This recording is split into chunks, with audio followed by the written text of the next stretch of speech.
we could have every heart exposed exactly what it is. We talk about the skeletons that are in our closet. But God here speaks about the skeletons that are in our hearts. What is that skeleton that's in your heart this morning? What is that thing that you have covered up that you hope never will come to light and that nobody will ever find out about it? I remember I was holding a revival meeting down in South Carolina. And one night after the service, a dear lady came forward and she said to me, "Preacher, 15 years ago, I committed an awful sin. I was unfaithful to my husband. And preacher, it's driving me crazy. I'm going to die. I've got such a wonderful husband, such a godly husband. He knows nothing about it. What can I do about it?"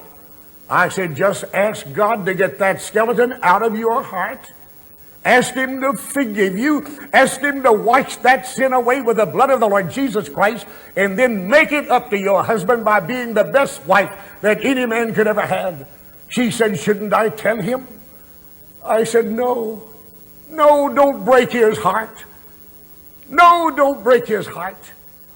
And that woman, I do believe, became one of the finest wives that I have ever known, and treated her husband royally.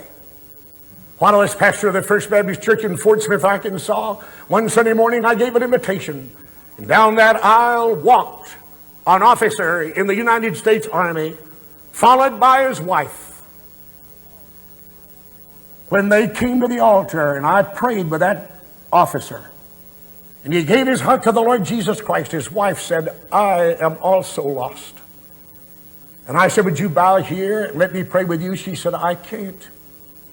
Preacher, I can't bow. No, I can't ask God to forgive me." And she sat down on the front row. We dismissed the services, and she said, "Could I speak with you privately for a moment?" And we walked around the corridor to my office and went in my office. And she said, "I'll tell you the reason that I couldn't ask God to forgive me." She said, "Preacher, I participated in a murder 5 years ago. I was in the motel room when 2 other men killed the man, and we threw his body in the Arkansas River." And she said, "I cannot be saved." I said, "God can forgive you of that crime." We got on our knees and God saved her. When she stood up, she said, "Call the FBI. I want to make my confession. Call the FBI." In about 2 months, she was expecting a little baby. Never will I forget that Sunday when the FBI agent walked into my office. We had sent in the meantime for a husband, and my associate pastor, my wife, and that husband and I were in that room with the FBI agent when that woman made that confession. Never will I forget when I saw him latch that handcuff around her arm and lead that expectant mother off to jail. 5 months later, a judge called me one morning at 11 o'clock. And he said, "Are you J. Harold Smith?" And I said, "Yes, sir, I am." He said, "We are in a trial here in St. Louis, and a woman is being tried for participating in a murder. Do you know anything about it?" And I said, "Yes, sir. 5 months ago, that lady came to the altar, gave her heart to the Lord Jesus Christ, and God saved her, and she insisted on me calling the FBI and surrendered before she left that office." He said, "That's the story that she just told me. And I couldn't believe it, but you have verified it." He said, "I'm going out there and sentence her for 5 years with a suspended sentence.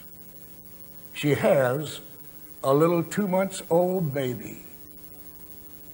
I want to tell you something. That woman could have lived and gone to hell with that skeleton in her closet. But I ask you, would it have been worth it?